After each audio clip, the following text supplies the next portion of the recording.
Now, quick ride here. This is what between the neighbor's field and my field.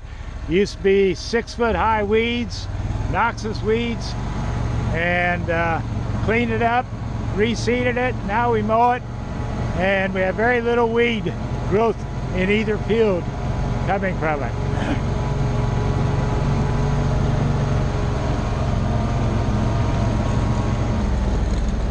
6 years ago, you couldn't walk through this woods.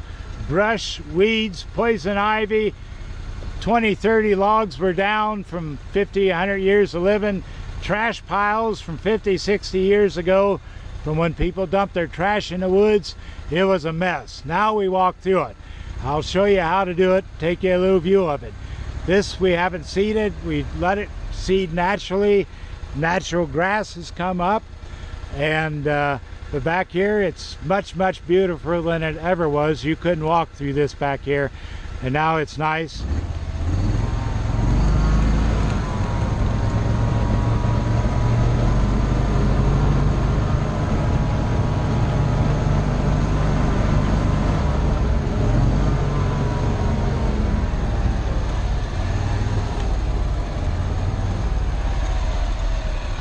There's a souvenir from our railroad track work, and I just kept it here to just remind me of how much work it took to do that railroad track. Probably illegal to have it, but if they want to come and get me, they can.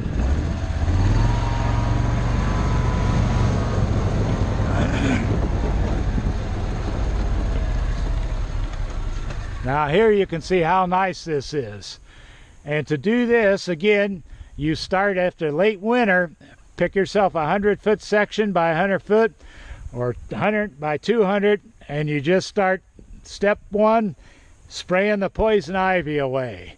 It might take 2 or 3 sprays before you can work it without getting it, but then you start clearing the shrubs, the brush, the logs, the old trash piles, and you do one section at a time, and you move over to the next section. Also, when you start spraying for your poison ivy, go ahead and start spraying around your trees about 18-inch, and that will be when you start mowing it like this. You won't be banging your tree bark with your mower. There's too many trees here to use the mow right by. So 18 inches around a tree. When you're spraying poison ivy, go ahead and do your tree trunks and get a little clearance away from them from your mower. It took 6 years to do this woods. My wife and I basically have done it. It's better than paying so many $100 for a Y membership for fitness. It's really beautiful on a Friday night now to come out with a craft beer and just enjoy your work and watch the sun go down, the sunsets. I kept about maybe 1/8 of the woods native, and you can see how rough it looks in there. Basically, that's how the whole woods looked. You can't walk through that, and but for the animals and for the bees, I don't spray any herbicide through there, any pesticide. Hopefully we're going to put wildflowers in there and try to get a refuge for the bees. The deer has a refuge to get to. We chase them up every so often when we come out here. But we had to thin some trees out. You may have a fire department that won't let you burn your brush piles. Most area volunteer fire departments allow you to have controlled burns. If they don't, we have dug holes to put trash in and bury it here with a backhoe and shoved them in. But you can just see what, again, all this takes work and effort. And you wonder why you're doing it when you're doing it. But I think you can see now why you do it. This is so nice. And someday I told my son he could rent 5-6 spaces out here every weekend with the pond he has and the building with the restroom and showers up there. He can almost retire and rent 6-7 spots out here every weekend for people to come out camping. But we really enjoy this, and I'm going to, even though it don't look like it needs mowed, I'll probably mow it today yet again. I enjoy being out here. I take a jar of olives and munch on them, and I'm able to enjoy it as I mow it and maintain it.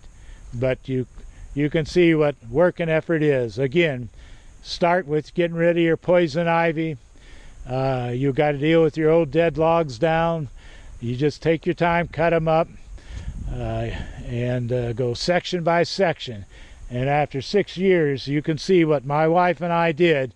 We're both not young spring chickens anymore, but this keeps us fit, gives us something to do, and boy, is it ever beautiful. I want to show you a method that I use to cut down dead trees or trees that I want to get rid of. It's different than what the usual guy does, and I think mine's a little more work, but the results are a little bit better. Now you'll see on this tree here, it's a good healthy tree, I would never cut it down. You'll see these flanges that come out, the roots. And how I start with the tree is I will cut this right down through here, down to the ground on each side. Then I will cut that straight in and basically take this chunk out. Then I'll go to the next one and I will cut straight down, and then I'll get as close to the ground without getting my blade in, cut in, and I will take that section out. Then I will come over and do this to the same one to this, and the same one with this. So now I've got a flat trunk all the way. I've got my roots pretty well less than an inch off of the ground everywhere, and all that removed. The next thing I do is I will take and cut down. Basically, I would start about here and cut clear down to ground level, a V in there.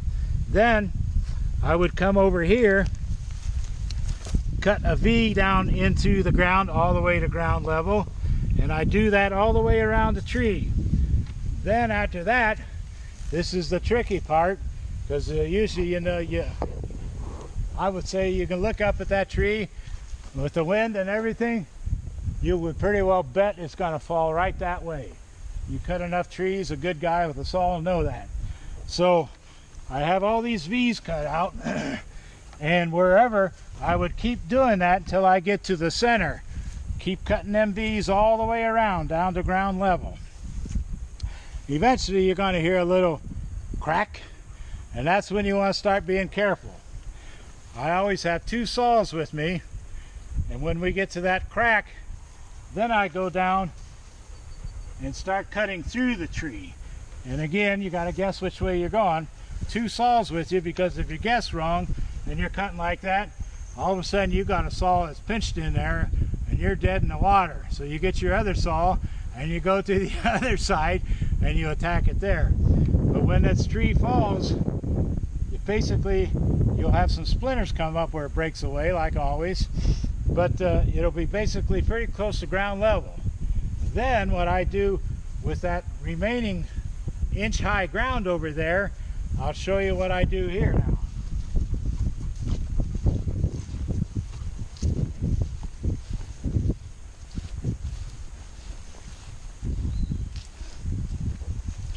I will take my saw, oh, this is a few years old here, and I will make these lines like this all the way through.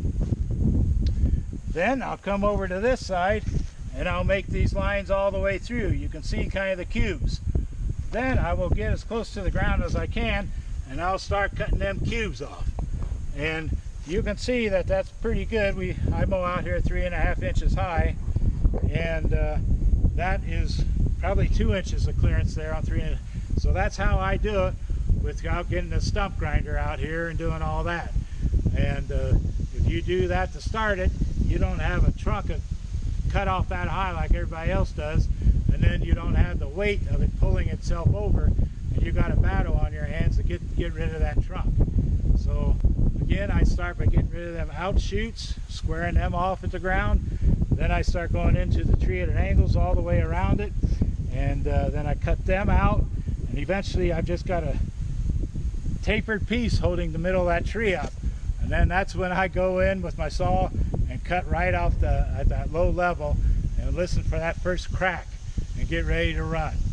Because you never know what happens on a tree You don't sit there and watch it come down. You get the heck away from it. And I've had great luck, and I've done most of my trees out here that I've dead ones in that manner. And so that's how you cut a tree down. And when you walk away, you don't have to worry about a stump grinder. Now, so you bring dirt over here for a couple inches and you'll get grass growing over this. I'm not that ambitious out in this big woods, but so that's the cutting technique that I use. I use it in my front lawn when I've cut those trees down. You can get down low enough where I was lucky enough to bring enough dirt in, a couple inches, and the grass grew right over it. But when I see people trimming trees back in a yard and they've got that foot high, 2 foot high trunk, I'm just saying, for just a few more minutes of work, you could have had that down to ground level and you can mow right over instead of around it. So that's the method I use. It's a dangerous business. I used to go up on extension ladders and cut limbs down I didn't like. Judy's experienced a limb or two that's came down on her. I've got a big oak over there. If it's a dead tree, I don't mess with limbs or cutting underneath dead trees, even with a hard hat. Them limbs are big enough that it'll go right through a hard hat on you. So I let Mother Nature. It may take 5 years, 10 years for them limbs to come down, but it beats taking the chance of having one come down on you. So that's my tree cutting technique. I've used it for years, and when I walk away from a tree, I can mow right over where it used to be.